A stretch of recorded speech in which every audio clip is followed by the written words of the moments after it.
Good morning. आज हम करेंगे टिश्यूज़ या उत्तक। प्लांट्स के अंदर कौन कौन सी टिश्यूज़ पाई जाती है उसके बारे में we will study. Now plants are composite cells organised into tissues and every cell within these tissues has unique size and shape and is surrounded by wall composed of complex carbohydrates called cellulose.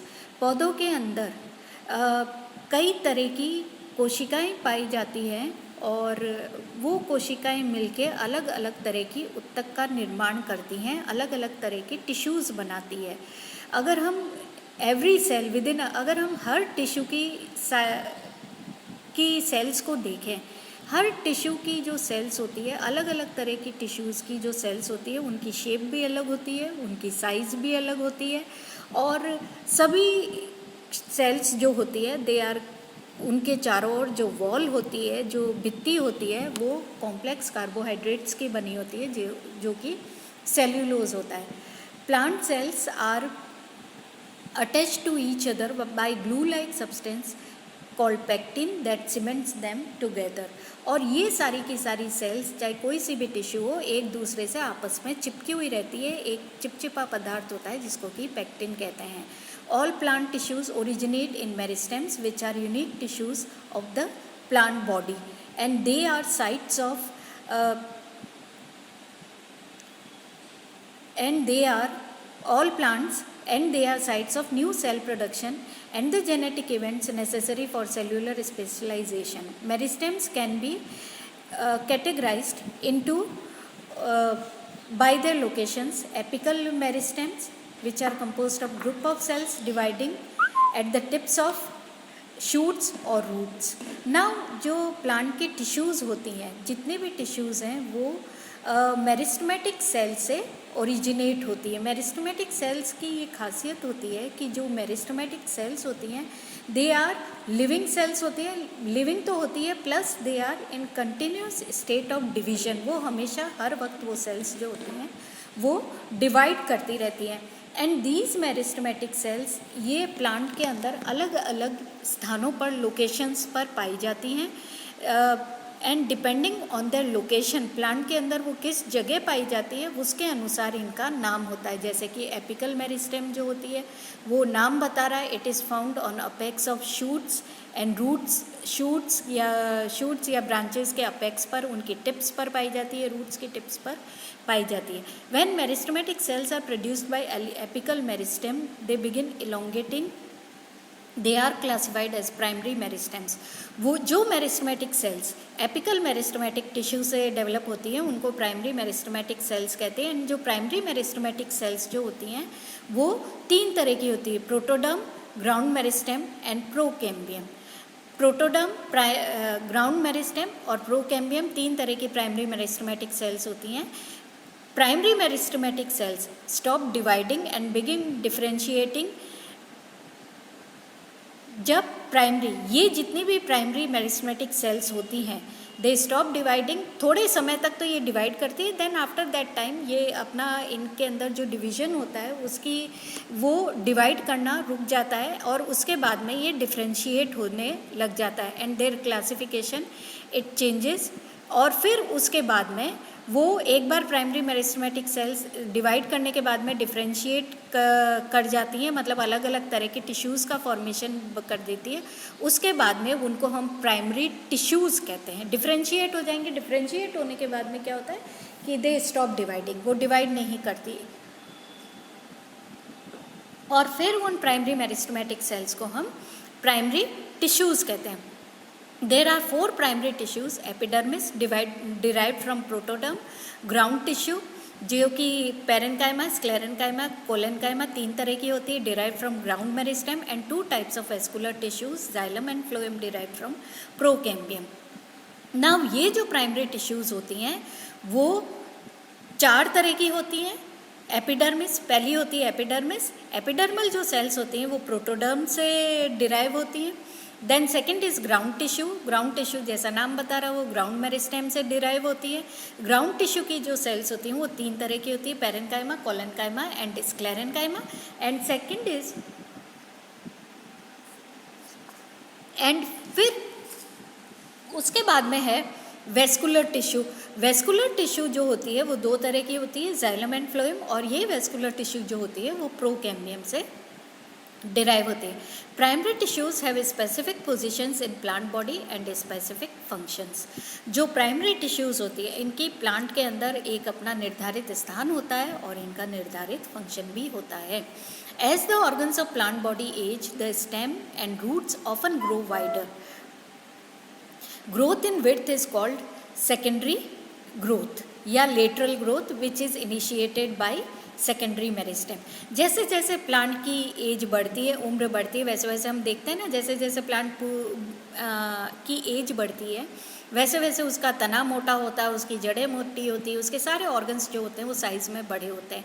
And ये lateral growth जो होती है plant की, जो growth in width होती है, it is initiated by secondary meristem, secondary meristematic tissue के द्वारा होती है।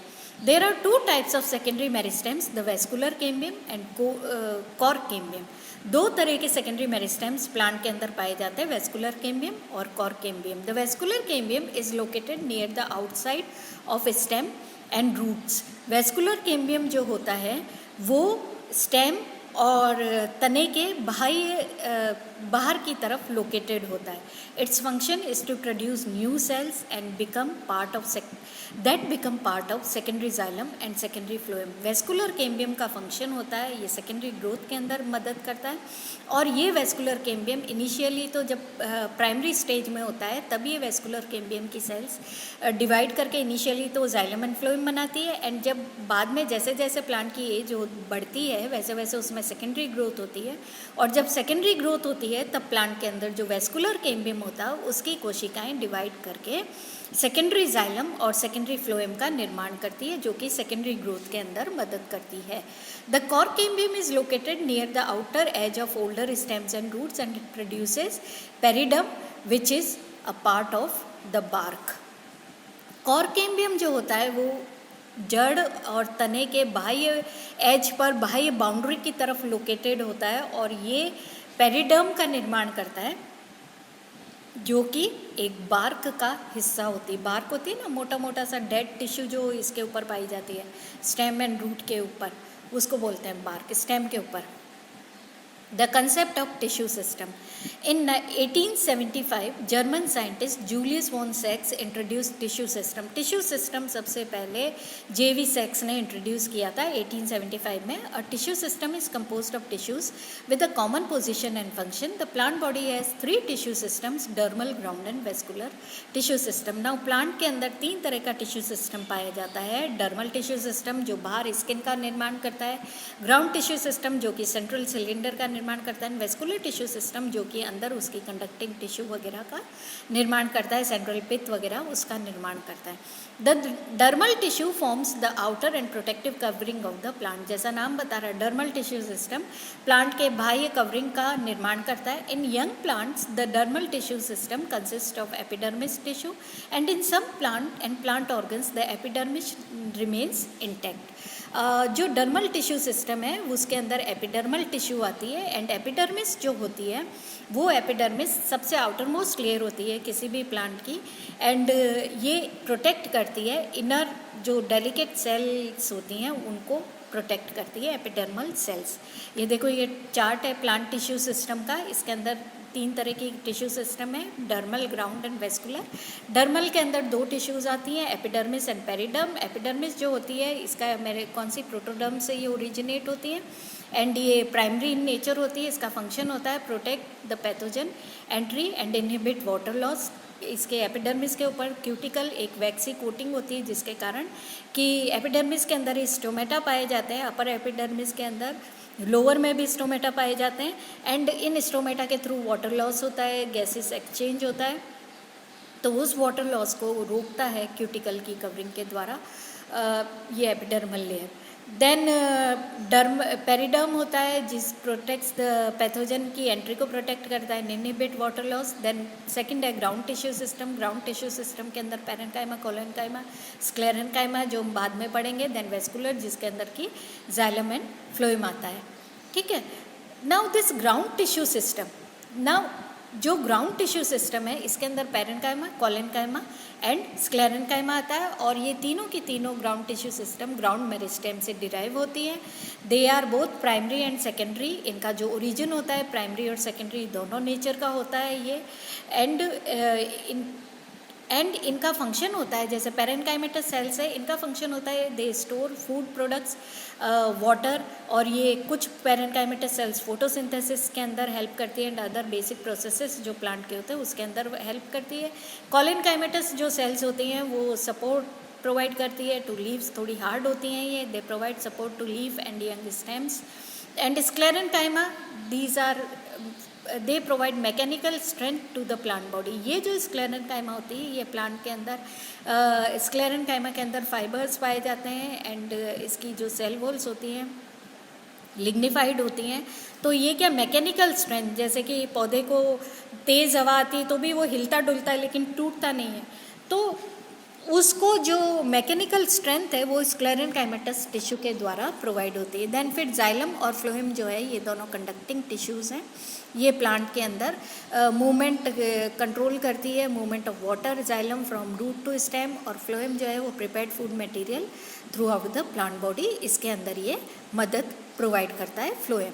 ठीक है। नाउ ग्राउंड टिश्यूज़ जो होती हैं they are located mostly in cortex and pith of the stems, roots and fruits and in the mesophyll cells of leaves. जो ग्राउंड टिश्यूज़ होती हैं, एपिडर्मिस तो आउटर मोस्ट लेयर होती है, जो ग्राउंड टिश्यू होती है ये हमेशा इसकी जो सेल्स होती है वो कॉर्टेक्स के अंदर और पित्त के अंदर पाई जाती हैं, और ये मीजोफिल सेल्स के अंदर, मीजोफिल सेल्स होती हैं वो भी ग्राउंड टिश्यू की ही होती हैं। However, in some aging plants, the epidermis is stone and underlying secondary meristem, the core cambium produces a secondary tissue, the peridome.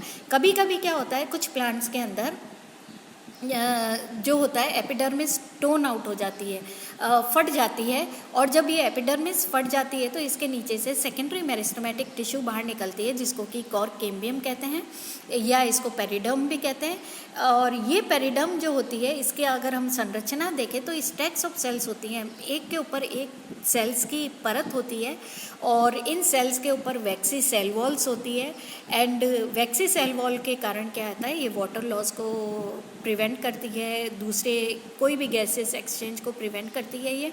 And ये एक्चुअल में ये डेड सेल्स होती है, कुछ समय पश्चात ये डेड हो जाती हैं, और ये एक प्रोटेक्टिव लेयर का कार्य करती है।